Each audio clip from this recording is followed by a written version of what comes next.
بسم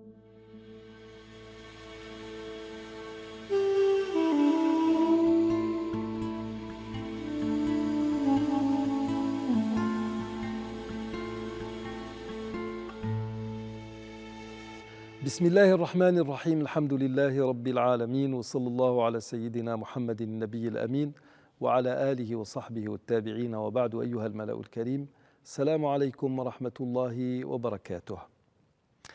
Dans notre explication de cette cinquième règle de droit qui dit l'adatu muhakkama, la coutume fait autorité, nous avons commencé à parler de zakat al-fitr. Nous avons démontré que zakat est un culte à vocation révélée, c'est-à-dire qu'il y a une conséquence derrière lui. D'ailleurs, pour zakat al-fitr, le messager de Dieu, alayhi salatu wassalam, après avoir fixé ce qu'on devait donner et après avoir démontré qu'on devait s'en acquitter avant Salat al-Eid, a dit aussi, en parlant des pauvres, faites en sorte qu'il n'ait pas à quémander, à mendier en ce jour, c'est-à-dire le jour de l'Eid.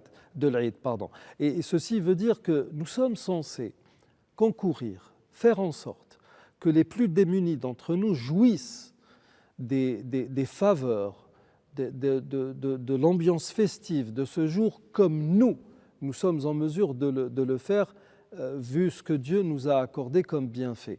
Donc, le but de la zakat, c'est d'apporter un soutien aux pauvres, de l'enrichir si possible, pourquoi pas. Et pour ce qui est de zakat al-fitr, c'est de faire en sorte que toute la communauté de l'islam jouisse de l'Aïd.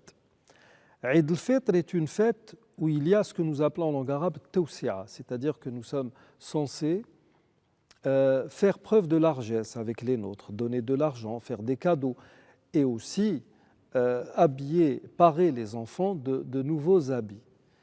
Et ma foi, quand quelqu'un vient vous dire non, nous sommes censés donner de la semoule, c'est ce que font la majorité des Algériens, se basant sur un avis qui dit qu'on donne de la denrée la plus répandue dans le pays.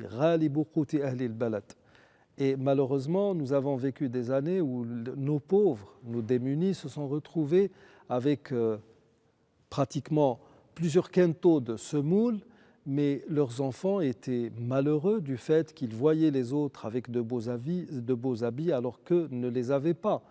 Et donner donc de l'argent est plus intéressant, plus utile dans ce sens. Et puis, ça rejoint aussi l'une des vocations majeures de la révélation qui est la préservation de la dignité. D'un autre côté, à ceux qui crient à la bid'a à tout bout de champ, sachez que le cinquième calife éclairé, Omar ibn Abd al-Aziz, a décrété aux habitants, aux musulmans de son époque de donner de l'argent. Et il n'a été contredit par aucune autorité religieuse ni par aucun des grands savants de la génération des successeurs et par le peu de sahaba qui étaient à son époque. Mieux que ça, un grand savant de la génération des tabi'in, Abu Ishaq Sabiri, qui a pris sa science d'au moins 73 compagnons, disait « Je les ai vus », en parlant des compagnons du messager de Dieu, alayhi salam, donner de l'argent à la place de la nourriture, fi sadaqatil fitr. Ça veut dire que nous sommes face à une coutume qui se plaide par les textes fondateurs, qui se plaide par l'évocation majeure de la révélation et qui de plus s'inscrit dans un culte à vocation révélée. Ibadatun ma'qulatun ma'na. Alors n'essayons pas de compliquer le culte. Nous arrivons au terme de cette émission. Je vous remercie de l'avoir suivi. Assalamu alaikum wa rahmatullahi wa barakatuh.